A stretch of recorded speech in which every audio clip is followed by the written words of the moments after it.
Okay, so I replaced my battery because it died while I was driving, or almost died while I was driving. It got really low voltage or whatever, AC something.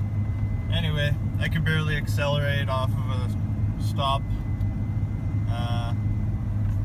on the highway, which wasn't fun.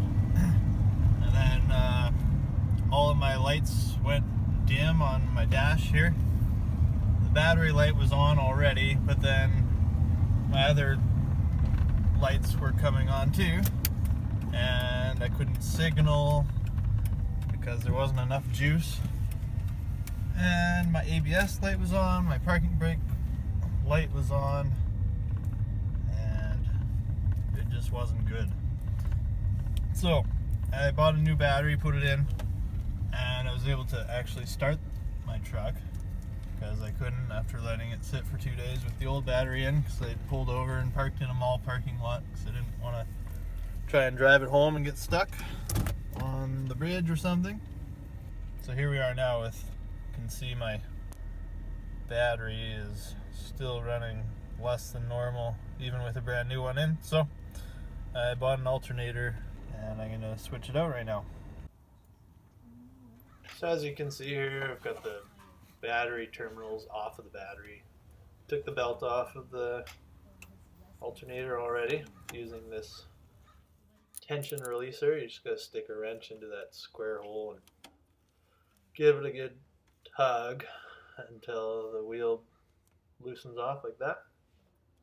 And then yeah, you can slip the belt off temporarily. You don't have to take the whole thing off, just off of that one wheel that's on the alternator.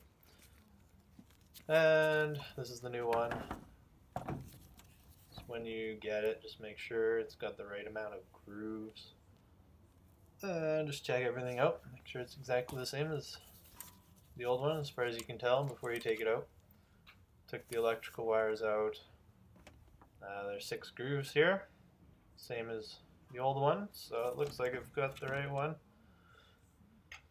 And we'll get to it.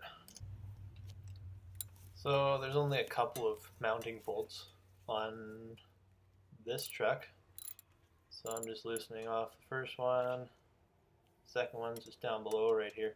A little harder to get to, but not impossible. And don't mind all the rusty coolant. That's another problem I've been dealing with. Took it to the mechanic. They weren't able to fix the problem. They cleaned up all the hoses, but then it just did it again. So that's another project. So here you can see the first bolt is out. It is quite long. Here's the other mounting bolt. So both the bolts are out. All I have to do is pry this thing loose. So as you can see, I'm just using what I have nearby to try and get this loose. Shouldn't be too hard. A little tricky while holding a camera, obviously.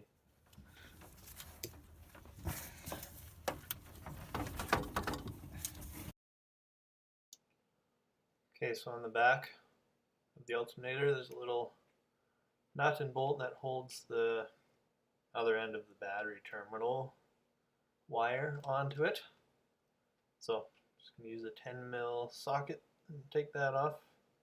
It's actually different between the new one and the old one. They're 2 different sizes. But anyway, the alternator's out. Three bolts basically. 3. So I've got this first nut hand tight. Just going to tighten it up with the wrench before I place the alternator.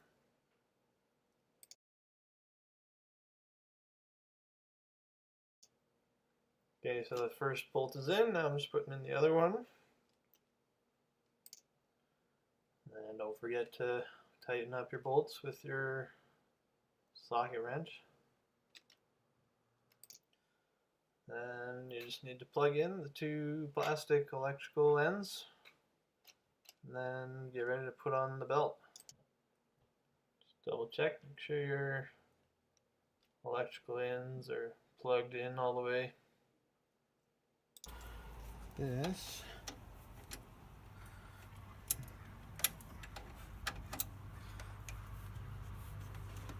is how we get the belt back on.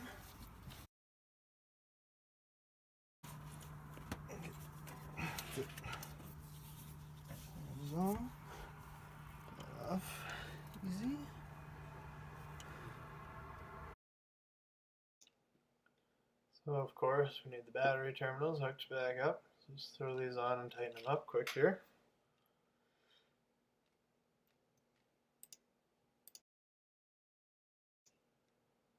This is where you take a moment to admire the nice shiny new alternator in your truck. And maybe double check with the diagram that your belt is still on, right? See what this does. Steering wheel's sideways and in your way.